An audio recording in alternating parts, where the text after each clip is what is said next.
Hey, it's a great honor today to have a couple of guests here with us. Some of you may be familiar with Straight Ahead. I met Straight Ahead maybe 2 or 3 years before I came to Lynn, and I was out at the Uxbridge Church, and I started to volunteer with a group that worked with Straight Ahead and went into the DYS in Westboro, and got to know some of the folks out there in that area. The very first person I met on that night that I came for an interview here in Lynn was the director of Straight Ahead. I happened to get here about an hour early, drove down to the end of Eastern Ave, and I didn't know anything about where I could stop and take a break until the time to show up for the interview was. So I took a left. I didn't realize I was headed to Swampscott, but I ended up there at the Red Rock Bistro and got a cup of coffee, Robin and I. And lo and behold, there was this lady sitting there with Josie named Claire Sullivan. And she was the first person from Lynn that I met. And just recently, she took a sabbatical and she stepped down from being the director of Straight Ahead. And today we have Jason Ludwig with us, who is the new director. And I just met him last month, I think. And he brought a friend of his, Jerome, that's going to speak. Both of them are going to share with us this morning some personal stuff and also just give us some insight into what Straight Ahead is doing here in Lynn. And I just encourage all of you to listen up and you're going to learn about a great organization and a couple of guys here who have devoted themselves to the Lord in this ministry. So Jason, come forward, please. It's my first time here at this church, and one thing I can't deny is God's Spirit. I feel like I'm at home here. It's the first time here, so I just want to say that. And so thank you for inviting me here today, and myself and Jerron. Pastor Will had asked me to come and just kind of share about what we're doing in Lynn, so just want to kind of give you an oversight about Straight Ahead Ministries, kind of bring awareness to you.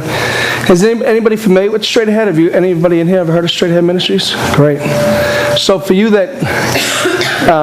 those that don't know Straight Ahead Ministries, it's an organization that's been going we're on our 26th year now. Started by Scott and Hannah Larson. It started out in Minneapolis which is a single Bible study inside of a detention center. And so Straight Ahead's mission and goal is that every juvenile offender in lockup would be able to hear, to get a chance to hear the gospel and to grow in that if they wanted to. And so today, Straight is really big in New England. We have 19 affiliates across the country and also throughout the world, and so it's actually gone international now. The two main places now is Lynn and Worcester, kind of like the models that we're kind of setting up now to kind of push forth and where we want to go. And so right now in Lynn, like Pastor Will just said, I was just recently given a director's position over there. And so it's really exciting.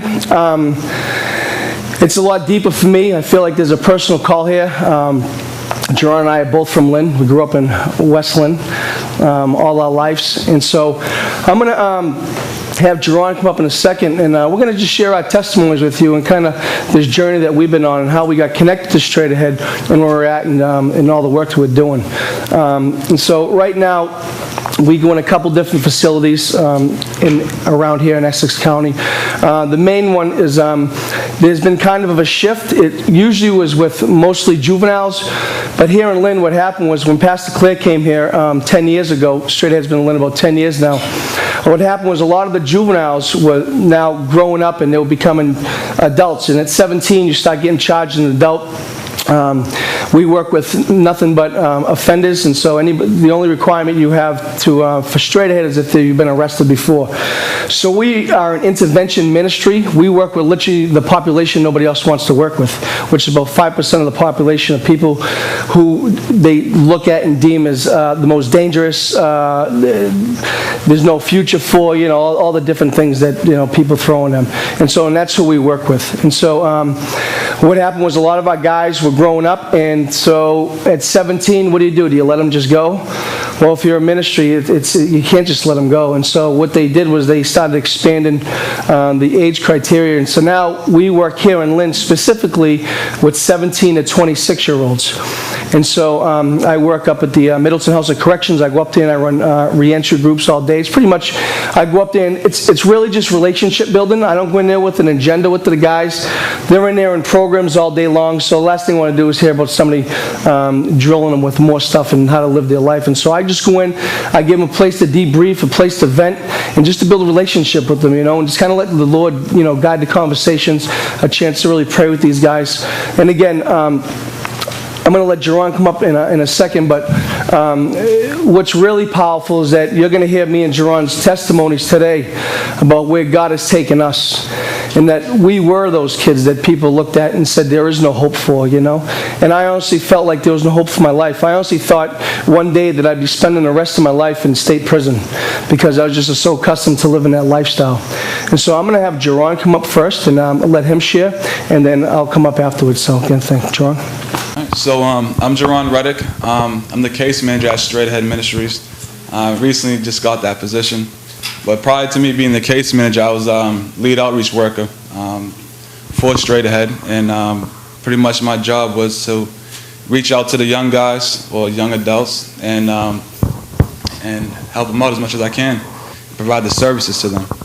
So I'm going to share my story. I'm 23, so I'm going to go for the past 10 years of where I've been. And I have a tendency to jump around, but really what I'm trying to get across today is what Straight has done for me and what God has done in my life, and just His grace for me. And so I'm going to share some of my family history and how God has been working in my life even up until now. And so I'm 23, and I first got involved with Straight Ahead when I was in DYS. I was 13 at the time. And how I ended up in DYS is came from a broken family. So both my parents were drug addicts, and so I really didn't have any restrictions. So I was coming home at 1 in the morning, sometimes not coming home, and so I found myself messing around with the wrong people. And so at 13, I became gang involved. I grew up in West Lynn. I've been there my whole life. And so I was running with the wrong guys. And, with the gang stuff comes trouble. And of course, I got into it. And so from 13 to 18, I was in and out of DYS continuously. I would be home for about a month, and then I'd be back in for 6 months. I would get out, be out for 2 months, back in for 3, and it was just nonstop. And but it all started, the seed was planted when I met Pastor Claire.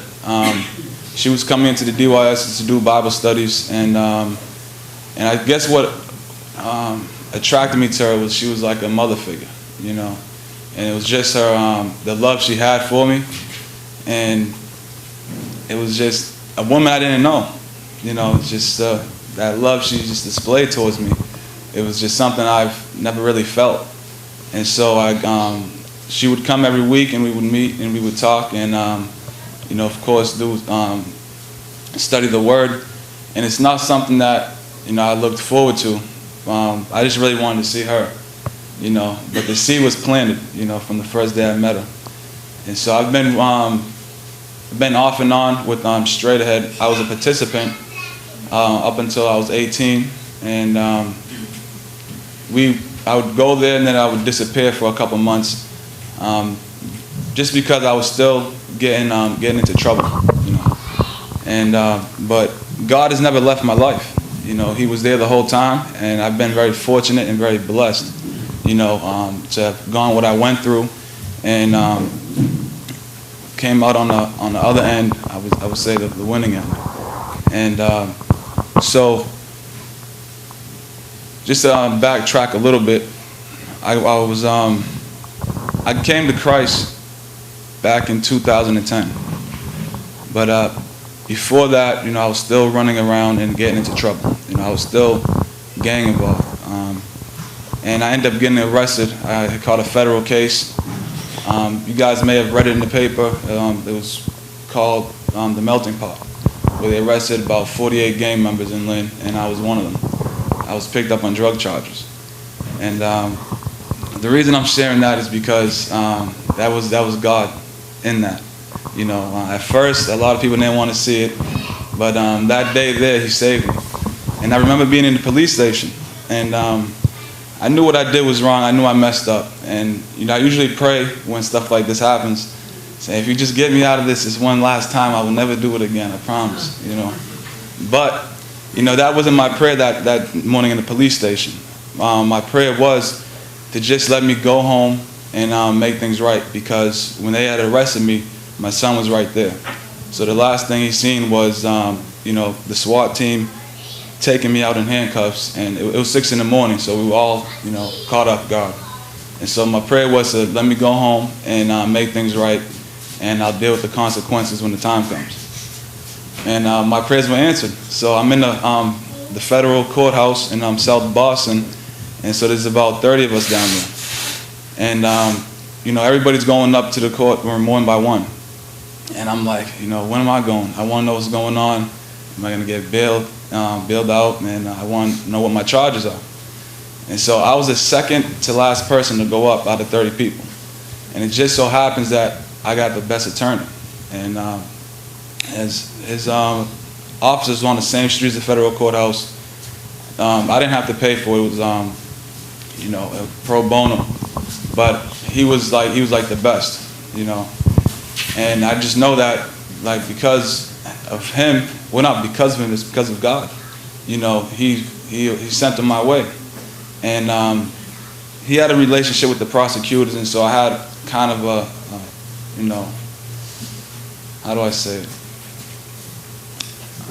I don't know. But I had like a, you know, kind of them on my side in a way. And so what I ended up going to federal prison back in 2012. Mind you, you know, I'm going to court for 2 years, and throughout the 2 years, I was living with my pastor. I was on the bracelet, and it was just constant prayer every day, every week, every Sunday, throughout the whole week. And it wasn't to, the prayer wasn't to make sure not for me to go to prison. I'm pretty sure some people were praying that. But it was just to soften the judge's heart and show compassion, you know. And when I prayed, it wasn't to say, God, can you let me off? It was to say, just show me mercy, you know. I know I messed up and I'm gonna have to go away, but don't let it be a long time. But if it is, then use me. And so we end up going to court, and I had letters from everybody in the community. People, my professors wrote me letters. Some of them came to court for me. I had about 30 people there. And it was just powerful because, you know, for the judge to see all these people backing me up, knowing that, you know, I made a mistake. And mind you, this was a 2-year investigation they were doing, and I was only involved on 2 sales out of 2 years. And so, you know, really, the person they tried to portray me as a gang leader and a drug dealer, it was false, you know, and the judge seen right through that. And I remember, you know, the DA is just slamming me, you know, making me look like this horrible person, but I'm really not, you know. And I had a chance to speak, and I discredited everything he said. And then the judge looked at me and said, Mr. Reddick, you know, I can tell everything you said to me was sincere. And I could tell you're a good kid, you're a good person, you know. But unfortunately, I have to send you to prison. And I don't want to, but I have to. Because if I let you go, then, you know, what type of tone does that set for everybody to come after me? And so my guidelines, let me bring it back a little bit more. So what I was looking at from the beginning was 10 to 15 years. And so, of course, right back into prayer. You know, and so went back to court. You know, I met with my attorney about 2 months later, and it went down. They said they're going to offer you 5 years. And I said, I don't want to take it, you know. Let's keep pushing. And this is all throughout 2 years. And then, so, you know, constantly in prayer, constantly. And this is how powerful prayer is, you know. And so it went from 5 years down to 3 years. So we went off the guidelines, and the federal system is interesting because it goes by points and stuff like that. So I'm looking at 5 years and then down to 3, and so we finally end up in court the final day, and so I'm leaving it in the judge's hands. And so the DA wanted 2.5 years, my lawyer wanted probation. The judge said 1 year and a day. And so I ended up doing 11 months out of that. The reason he gave me the extra day was so I can get good time, because if you do under 1 year, you have to do it that mandatory year. But he gave me that extra day to make sure I got out early. And that's where it all started when I got sent to Pennsylvania. And but the beauty of it was I was able to self-surrender. So I was able to, I flew myself over there. And so I had, time with my family up to the last minute. And but what happened within that year in that prison was it was amazing. It was probably it was just powerful, just because I had so much alone time, and I was surrounded by some good brothers there, and strong in the faith who was able to build me up. But what happened, I ran out of money one day, and so I couldn't make no phone calls or use a computer for emails. And so I had lost contact with everybody, and like my pastor, my mother, everybody. And so I'm sitting in the room, I'm depressed, and it's just like I needed to speak to somebody. And but prior to that, everything was good. I was using the phone all the time, using the emails, and I was just having I felt blessed. I said, I'm just praising God for everything He's given me. I have my own food and stuff like that. And then when I ran out of money and I ran out and I couldn't use the phone and stuff, I was alone for 2 weeks. It felt like months. And but I heard something that day, when I'm sitting in the cell, and then I heard God speak to me. And this is the only time I've ever felt as though He was speaking to me. And He said He was praising me and following me when everything was going good. Would you do it now? And so for those 2 weeks, I really was able to just sit there and just read the Bible every day and go with the brothers there and just do Bible studies and just pray together. And my relationship with God got stronger just from them 2 weeks. It was just a confirmation, that He never left me and that He was always there, And it just opened my eyes to me saying, really, knowing that He is there, and the love that He has for me is just amazing. And but because of that year, it's really strengthened my faith, and I know I planted some seeds while I was there. And so I was still trying to figure out what my purpose was, because He didn't take me out of that situation to send me back. Of course, punishment was deserved, yes, but God was in it the whole time, and it's nothing. The judge sent me to jail, but it was through the power of God. He was in it the whole time, and so I was still trying to figure out what my plan was. Was it to go in there and be discipled, by some strong brothers in faith? Is it to reach people and bring them to Christ? Is it to be alone and get closer to God? And I still don't know. But I know I have planted seeds. My relationship is a lot stronger because of that time I did. And I came out, blessed.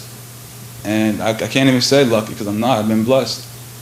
And I've been working with my pastor closely, and I've been working at my church doing the homeless outreach. And I came out about 8 months ago, April 26th. And I started working at Straight Ahead that month. I got out Friday, I started working there Monday. And that was just, it was just a blessing. And but all this to say, we all have stuff inside us that we have to deal with. We're all maybe broken inside, and we're all hurting, and some of us are doing better than others, But just God, His love for us and what He can do for us, when we seek Him, and He comes when we need Him, not when we want Him to. I mean, He may come when we want Him to as well, but, He knows what we need and when we need it, And sure enough, I needed that year in prison. And I didn't want to go, but I needed it. And I just praise God, for the things He's done in my life and what He's doing now. And I don't know where I'm heading, but I'm going to, should be attending Gordon College September. Through God, I should have a free scholarship, full ride. And so it's just amazing. So what Straight Ahead's done, they've been there for me since day one. They never gave up, and that was Pastor Claire, and she's never stopped loving me. I don't think she ever could, and that's just because of God's love. She just displays it so well, and so Jason can better, can tell you more about what Straight Ahead is, and but yeah, that's my testimony. That's where I've been. So that's a typical story at Straight Ahead. We have so many guys. I mean, when we meet most of our guys, we're meeting them in lockup. We're meeting them, they're really entrenched in the gangs. And I mean, you hear Jerron's story about growing up not really with much of a family. And I can relate to the same thing. I remember being at such a young age, there's no one really to turn to. That's why you see all these gangs, we look at them with so much fear. But really, what it is a bunch of kids that are just broken. The gang fulfills a need of family and love. Right? It's in a little bit of a wrong context, but it does something. And so we meet most of our guys, so many times I think in ministry we're looking for the immediate thing, right? I mean, even you look at this part of the world, everything's so immediate, right? The information is at our hands. We want everything done now, like now. We want to see these guys that have these conversions like Paul did on the road to Damascus, right? We want to see these conversions. But sometimes it happens, but a lot of times it doesn't happen that way. And so, at Straight Ahead, we're in it for the long haul with these guys. Most of these guys aren't even ready to hear the gospel. So it starts with relationship first, We're just going and building this relationship with these guys. And then start doing more practical needs that Jesus would do. I mean, you look at the whole ministry of Jesus, right? He prayed so much with people, And so it's through the prayer that we sit down with these guys, we start praying with these guys in the jail, that God really starts to show up, It's not my weight to carry, And that's the beautiful thing about serving God. It's all about Him. It's all about Jesus. It's all about what He's going to do. And so anytime I feel myself getting overwhelmed, I look and I say, man, what responsibility am I carrying of them? I think there's so many pastors that get burnt out in the ministry and so many things, and I look and I wonder how much of it are they doing in the ministry to maybe fulfill their own needs, or how much responsibility are they carrying for themselves? And so I'm just so grateful that God does all the work, that I can just sit surrendered under Him so that He can do the work through me, and be in that position and just be so privileged and honored to work with Him. Like Jerron's story, I grew up in West Lynn myself. I was never gang involved, but I grew up in a very dysfunctional family. My father was a chronic, heavy alcoholic, and he loved cocaine. And so growing up for me, it was my aunt and uncle would come over, and they'd bring my cousins over, and that was our way of just being able to play with them. But really, they were over all the time just so that they can get high, and they would just drink and do cocaine. And I remember the first experience with that. I remember my brother was a little bit more gutsier than I was. He was younger than me. I remember he's like, come here. And I remember, because my father would say they're going downstairs to look at the motorcycle. And so, because he had the motorcycle in the basement, and I remember looking over the top of the stairs and seeing a big pile of cocaine. And knowing it was from just, I knew what it was because of the DARE programs in school back then, And so I was just like, that was like my first experience with drugs, with cocaine, just seeing it. But it wasn't off, it was often that I'd be waking up in the middle of the night My mother was a waitress. She worked, I don't know if you guys remember El Torito on Route 1 years ago in Saugus, the Mexican restaurant up there. But she was a waitress there, and so she'd often come home at, late, 2:30 in the morning when the place was closed up. But, my mother liked to drink her beers, but she hated drugs. She was totally against it. So she would come home and obviously see my father high and confront him, and that was it. He would just beat her to a sense. And this would happen all the time. And so it was, often, many times, I remember, the police would come, this stuff would spill out into the streets. I remember many times sleeping on my grandmother's couch, because we'd end up going to my grandmother's for the night to sleep there. And I remember even to this day, I still got some bitterness in there. It's just God's been working it out of me towards my uncles, because I remember there'd be times when I'd be laying there, and my mother would be in the kitchen talking to my grandmother, my uncles, and they would put it on her like it was her fault that he was beating her.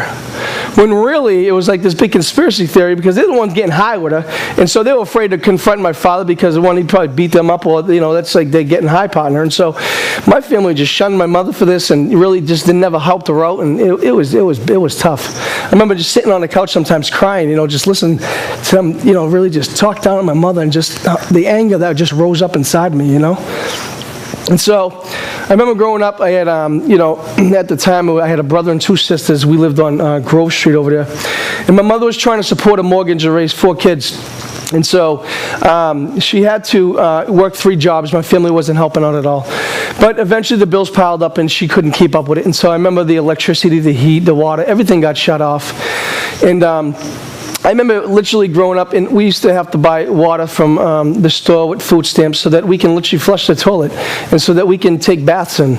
And so I remember growing up in school, in elementary school, always going to school with dirty clothes on. I remember, every time we did the arts and crafts in school or something, I had, back then the corduroys are in style, right? So I remember wiping the glue off on my pants, and always being embarrassed because that same piece of glue would be there for 2 weeks. And I was always picked on, called scrub, and, and the violence would, spread out into the neighborhood. So people knew what my father was doing. And so it was always getting picked on and teased. And so anyways, I just started acting out the way I see my father is. So I got in a lot of fights in elementary school, would always be getting suspended. But really, man, inside I was just a scared little boy. I just had so much shame inside, and just felt like, man, it just wasn't good. And so anyways, I remember it was when I finally went into junior high school. I went to Breed over in West Lynn. And it's funny, I look back now at the kids I hung around with in junior high school, and now it goes from one neighborhood to multiple neighborhoods in one school, so the spotlight's not so much on me anymore. And I end up meeting more friends. And I look back now, and all those friends I had then were going through the same problem I did. And it's just weird how you just kind of click up with people. And so that was back in the early 90s, and so a lot of my friends had older brothers, and so back then there were a lot of car thieves, and they would steal cars, and they would go to the malls and make a lot of money. And so I seen them with nice clothes on, and they always had nice cars, even though they weren't theirs, but they always had money in their pocket. And so I started picking up the things they do. And I remember growing up, going over to Cap's Junkyard over in West Lynn, practicing to break into cars and the door locks and cracking steering columns. Because now I have an opportunity where I can take things in my own hand. I don't have to wear dirty clothes anymore. So I started stealing cars. I started going to the mall, stealing clothes and making money doing that. And so it was like this identity that I was starting to take on. I remember at a young age, I used to look up to these kids, these older guys, and the thing you would hear about their names was all the crazy things that they did. And so at a very young age, I started to create a name for myself, right? Because at 12, 13, who am I? Jason Ludwig, right? So I started to create this image and this name. I wanted to be known like these guys, and so it was like this facade. It's the enemy. He uses it with us to put up this false image to hold people out, to get to know who you really are, So I started doing these things at a very young age that were out of the ordinary. I remember going out, starting to steal cars and going to the malls, and how awkward it felt, and it was really strange. But eventually it became a habit, became normal, and it became very easy. And so it was like this image I started to build up and started to live up into. And so I'm not getting into too much of the details. I really want to get into the part what Jesus really came into my life. But from the age of 12 to 25, I remember my addictions and my being locked up. So my addictions went from just drinking alcohol, smoking marijuana, all the way till I was 25 to eventually mainlining cocaine and shooting cocaine on a daily basis and running around robbing drug dealers throughout the city doing home invasions for a living. And so it was just insane, the progression. I remember also being locked up in Department of Youth Services at 13 and then out until I was 17 for like 3 years. And then at 17 to 25 started getting adult cases, and I served a little bit over 6.5 years up in Middleton. And so when I tell you that I really had no hope for my life, and when I started shooting cocaine, I really said, this is it. Like, you know, like I couldn't live out here anymore. I was living under so much stress. I just, like, getting locked up for me, and like, I could never kill myself. I didn't have really the guts to do it, but it was just like, I was just so hopeless. And so for me, getting locked up was like this just breather for me, you know? It was like this place of comfort, like, just get me off these streets. And so, but one story I want to tell you before I get going, but I remember being 14 years old in this DYS down the Cape, down in South Carver. I was doing a 3 to 5 month program. And I remember these two guys would come in playing the guitar, these two Christian guys, and, you know, talking about Jesus and all this other stuff. And I remember there was they brought this kid in my age, and he gave his testimony about how Jesus has changed his life and all this other stuff. And I'm like, wow. But the thing that really drew me to them was like they had this peace about them. And I was just like, wow, just so fascinated by how much peace they had in their eyes, you know? And like, that's all I wanted. I remember saying, man, I want this guy to adopt me. Like, I don't want to go back to my house, you know? Like, and it was to the point, like, even in the Department of Youth Services, I was living better there. Like, I was getting meals there. I was eating every day. Like, those, depending on where you were, they take you on field trips. But all in all, I mean, they had pool table there, foosball. It really wasn't bad. It was way better than when I was living at home. And so it was like, why not be here? But I remember thinking, I wish this guy would adopt me. Like, I don't want to go home. You know, and I remember going to church with them, and I remember having an experience with God back when I was 13 years old. And so, naturally, I got out, and, you know, you heard most of the story, but I obviously didn't stick with it. And I remember they used to send me letters and stuff at Christmas and all that stuff, and so, whatever. So anyways, I remember it was on my last bid. I just got caught doing some stupid stuff in Salem, trying to break into a safe in a restaurant. And I remember being in the back of the cruiser, almost like what Jerron was saying. And I felt like this relief come off of me. I was on parole at the time. I'd already done multiple sentences. And so I said, man, I'm going to do a really nice bid on this one. But I remember sitting in the back seat of that cruiser. And I said, man, I just felt this weight come off me. And I said, I don't know what I'm going to do. I said, but I'm never returning to this lifestyle again. What did that mean? I had no idea, because I've tried everything there was. I've tried the state prison boot camps, tried, you know, AA and NA and all these different things. And the only thing, them things, I mean, there's good, you know, there's good in each one of them things, and there's parts of them that did benefit me. But what happened was every time I failed, I just felt like I just couldn't do it. And so I just always felt more condemnation and like, you know, like just like this is hopeless, this ain't for me. I figured doctors are doctors, teachers are teachers. I said, but I'm going to be doing life in the rest of be locked up for the rest of my life in prison. And I just thought that was the cards that was dealt. I said, man, I've just been given a crappy hand from day one. And so subconsciously, I believed that.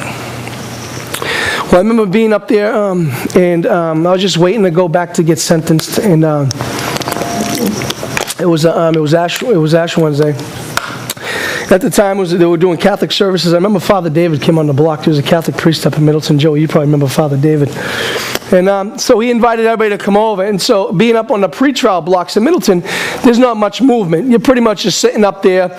You might get gym every once in a while, but you're on that block all the time. There's no programming for you because you're not sentenced yet. So you're just pretty much sitting stagnant up there. So I was just going over to the service just to get off the block for something to do that night. Well, when I went over there, man, I've never met been in a Catholic mass like this before. They had these people from Peabody, these charismatic, these people like speaking in tongues and like all this stuff. And I'm like, totally different from any Catholic service I've ever been in. But there was these little old ladies. They remind me of like my grandmother, but they were just so welcoming. And like there was no agenda behind them. Like I could see, like, you could pick up on people with different agendas. And it was just like this just pure love like they had, And I was just like, man, there was that peace again that like they had. I remember when I was 13. And I remember even through all the years being out there ripping and running, doing my thing, it was like, I look now and I know it was God speaking to me, because He used to give me images of like one day you're going to live like those Christian people do. And I used to get these images of me with a tie on and a suit, coming out of Catholic church on a Sunday. So I get these images, but all along I just felt like that was God speaking to me, right? Giving me a little bit of hope. Didn't know it then, but I look back now and I know it. And so, anyway, so I started going over to these services, and I remember while I was going over there, I just kept going over. It was just like this peace, man. God was just drawing me there, It was like this peace, and I just kept going, just going. And then I remember I went back to court. I got sentenced. I just said, just give me the sentence. I don't want to fight this thing. I'm guilty. So they gave me 2.5 years. And so I was up there, and when I got sentenced, I went to another block. And I remember years in the past that I went to this other service. There was this guy up there, Ray Perez. And so Ray's hardcore Pentecostal. And so I remember being in a service before to meet a friend from the block. And they're clapping, they're dancing. And I'm like, this is church? I said, this is all right. You know what I mean? And so I said, is that guy still here? And they're like, yeah, he's still here. He's on Sunday mornings. I'm like, all right, I'm going to go check out his service. And so anyway, I remember being in a service. And the thing that hit me was, he says, you can't serve two masters. You can't serve two masters. You either serve God or you serve the devil. And I says, whoa. I had one of those moments where my life like just went before my eyes. Like all the roads I've been down, and they all landed here in jail. And I'm like, well, that's easy enough. I sure the heck wasn't serving God, because I probably wouldn't be here. And I said, if you're a real God, I says, you need to make yourself known to me. I'm not going to believe this guy, this Bible thing. I said, I need to know you're real for me. And if you are, I give you my life. And right there in the spot, the Holy Spirit came into me, and like scales fell off my eyes. Like I'd never been the same since. It was like, I remember going back to the block. You remember that facade I told you, the image that we carry, we hide behind? I seen it on every single man inside the block. And it was just like, man, I wish I could just push the button. And I'm like, you guys don't even know what you're representing, This lingo that goes around in jail, like, keep it real. And it's like, you don't even know what you're talking about, because you ain't really yourself. You're hiding behind this image, man. It's just like, it was crazy. And I remember the addiction of like, the cocaine addiction, everything was just gone. I remember God started giving me new images of like, just being out in the streets, just sleeping around with all types of women. I remember He gave me an image. He goes, Jason, what would it like to hold off until I give you a wife? What would it be like to hold off? And I got this, like, wow, how pure that would be. Of just like holding off until I get a wife before I had sex again with anybody. And it was just like, so God's giving me these new images. So to speed it up, and so I took that time. It was like seminary time. I got a job in the chapel. I started working with Doug and with Ray Perez. I got out in 2004. And I go to the church in Saugus called The Vineyard. And I remember Ray Perez said to me, he goes, when you get out, man, I was just so sold out for God. Like, there was no turning back. I was just so committed, And I remember Ray says, when you get out, he goes, don't look for your wife. He goes, you're going to look over one day in service, and she's going to be right there. So I'm like, okay. And so anyways, I get out, I'm on the bracelet. This is 2000, was it the 12-step in Saugus. I was running New Brothers Fellowship groups up there with Doug. And I was working. My mother got me a job at the Porthole restaurant, and I was on the bracelet making like $7 an hour. And so I was down there. And I remember it came to a point where I was about to get off the bracelet in like 2 weeks. And so this just crazy anxiety just came over me, this nervousness of like, man, is it going to be the same again? Like, am I going to mess this up and wind up back in jail again? Like, and I was just so stressed out, and I'm like, I'm making only $7 an hour. Like, what job am I going to get? And I remember sitting on this, and at the time I had poison ivy, right? I got poison ivy. And so it was in the summertime, so the kitchen was like 140 degrees. And the boss actually made me come in and start working with this. So, I was just having a bad day. I was like, this guy's crazy. This can't be health-wise. So anyways, so I'm sitting on this milk crate. Yeah, don't eat at the Port. Hold on, I'm just kidding. So I'm sitting on this milk crate, and I felt the presence of God come over me. And he said, Jason, don't worry about nothing. He goes, one day you're going to be working for me. You won't be working for man long. You're going to be working for me full time. And I'm like, when is that? So that was in 2004. And I remember one day I was in service to church, and I look over, and I said, whoa, who's that? And I remember saying in my head, I'm like, she's either 18 or she's married, so either one won't work for me. And so I remember saying to my buddy, Josh, I said, hey, who's that? And so, long story short, I ended up meeting my wife in church, and we got married 10 months later. And this year we'll be celebrating 9 years. And so we have 3 beautiful children. A 7-year-old Jason, Josiah is 5, Gianna is, that's our daughter, she's 15 months, and we got another one right now on the way. And so God is good, and He's about transforming lives and setting a new legacy, breaking off generational curses, right? And so we're living in Peabody now, but I remember hearing that voice from God on that milk crate that day. And so from 2004, I started cutting hair in Middleton when I was up there as a barber. I finished my barber's license when I get out, so I've been cutting hair for the last, 6-7 years or something like that. And so my goal was the type of barber I wanted to be was that I'd do all aspects of barbering, whether it didn't matter what your race was. I can cut all types of hair. I can do colors, the shaves, everything. And when I got to that point, then I'll be launching my own barbershop. And I'd raise up all my barbers, and we'd have the best barbershop around. So that was my goal. And so I remember I got to that point, and I was sitting there one day, and I just felt like it was time to move on from the barbershop that I was at. And unfortunately, I didn't have the money to start my own shop, and I just felt like there was something going on that God was working out, and I was just like, I remember saying this prayer, I don't know what's going on. I'm getting frustrated. I just feel like it's time to move on. I got no money to move on my own shop. What are you going to do? And so I remember I was going to Haiti on a missions trip. And so I was a coordinator for my church, and the church in Salem, New Hampshire was the main church for this. So I was just emailing back and forth with them just about logistics, getting stuff ready for Haiti. And I remember seeing on their website, Straight Ahead Ministries. And I always remembered Straight Ahead just from being in seminars, and I loved the mission of it. I always felt like I was supposed to be working with juveniles, but not in a youth group. I remember even my pastor offered me a youth pastor job a couple of years ago, and I knew it wasn't God, and I turned it down. I said, this is not where God wants me. And so anyway, I click on it, and I shoot an email over to Straight Ahead. We had just moved to Saugus, our church, and this is in Lynn. And I'm like, this is part of our vision as a church, is to, impact the other cities around us. And so I shot him an email just so I can just see how I can just be involved. I just want to volunteer. I just want to just be part of it. So a month went by, and nothing happened. I'm like, oh, that must be... Then I get a phone call from this woman, Pastor Claire. And I'm talking to her on my lunch break, and she's drilling me with all types of questions. And so I get on, and she's like, when can you get down here? When can you meet me? And I'm like, man, I can't come today. I'll come Monday. It's my day off. Okay, yeah. So I get off the phone and say, did she just offer me a job without offering me a job? I mean, she was very persistent, man. She was like, get down here. I want to meet you and this and that. So anyways, I go down to Straight Ed, and I met with Pastor Claire.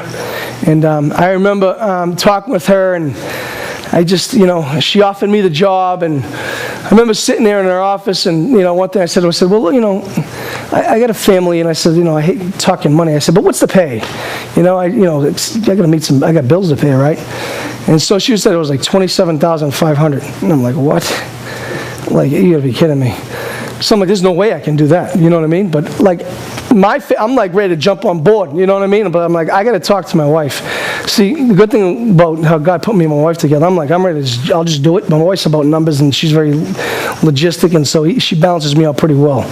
So she keeps an even keel on me. So anyways, the position was actually $6,000 less than what I was making at the barbershop, and I'm just cutting corners here, just trying to get through.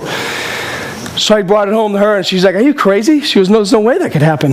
I said, all right, well, I figured you were going to say that. I said, but let's just bring this to prayer. Let's just see what happens. And so, long story short, I met with my pastor. I told him what was going on, and we prayed about it. And he's like, this is definitely where you're supposed to be. I met with a few other people in my church, other leaders, and just praying and praying and praying. And I got the yes everywhere I was going. And I kept feeling this peace and peace.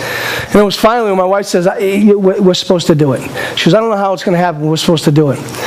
And so anyways, to speed it up, my pastor gave me some suggestions, and I started raising money, and sure enough, send out letters, and the money just came through. Like God supplied it all. My pastor ordained me. I got ordained as a pastor, and so that was 3 years ago. And so I started out with Straight Ahead as just a basic reentry worker, just like what Jerron is, just an outreach worker. And I just got in there, and I remember we was meeting in that first building, Will, and it was a place maybe 1,000 square feet. But I remember just being in there and just like, wow, like, really wasn't much there, and so I just started, there was so many different things that needed to happen there, so I just started just showing up and just doing things, just making plugs and holes, and I just started growing through, God just really raised me up in there. And so when we got this new building over there that we're at now, we're on Monroe Street. God bless us with a building that we're debt-free in over there. And so, yeah, it's amazing. I love it. You guys come down and check it out sometime. We got the silk screen up there. We got the barber shop up there. I teach guys how to cut hair, and then if they like it, I send them off to school. So God's really blessed us with that building right now. And so anyway, it was about a year and a half ago, and I remember we were going through just such a mess at Straight Ahead. We had so many staff that were working with us that were just like, they were selling drugs with Straight Ahead shirts on, they were sleeping with each other, the people were not doing work, and it was so like, we were like spending more time on staff. And I'm like, this is just crazy. So we had to let and Pastor Claire had made me the assistant director then, so we let go like 4 or 5 staff. I remember Pastor Claire was really going through it. She was having a really tough time. She was just really feeling beat up. This is before she went on a sabbatical. And I remember I was sitting in there, and it's funny how God speaks to me a lot of times in the shower, but I'm going to wrap it up here. But I'm in the shower, and I heard God literally speak to me, and he showed me Pastor Claire on an island by herself. And he says, you need to jump on an island with her and put her on your shoulders and carry her, and that you're going to be the next face of this organization. And I was like, whoa. So I remember I was so excited to go to work that day because I wanted to tell Pastor Claire, what I just heard from God. But it was a Tuesday. And so she's off on Tuesdays, and she don't play games with boundaries, so you can't call her on a Tuesday. And so I'm just over there like pacing back and forth like, oh my God, I just heard this from God. I got to tell her this. And so anyways, she calls me. I'm like, oh, it's Pastor Claire. So I go in the other room, hey, what's up? And she's weeping on the phone. She's not doing it. I said, listen, I got to tell you something. I know you're going through a And so she was frustrated, like, what are you going to tell me? What? She was mad that I kind of cut her off. I'm like, listen to this. I was just in the shower, and I told her what happened. And she starts crying even more. Oh, my God, you have no idea. She goes, Jason, I was just down the beach walking and praying to God how I felt just so alone and just broken and just all alone in this thing, and I just can't carry this anymore. She goes, I'm ready to check out and all this. And I'm like, what?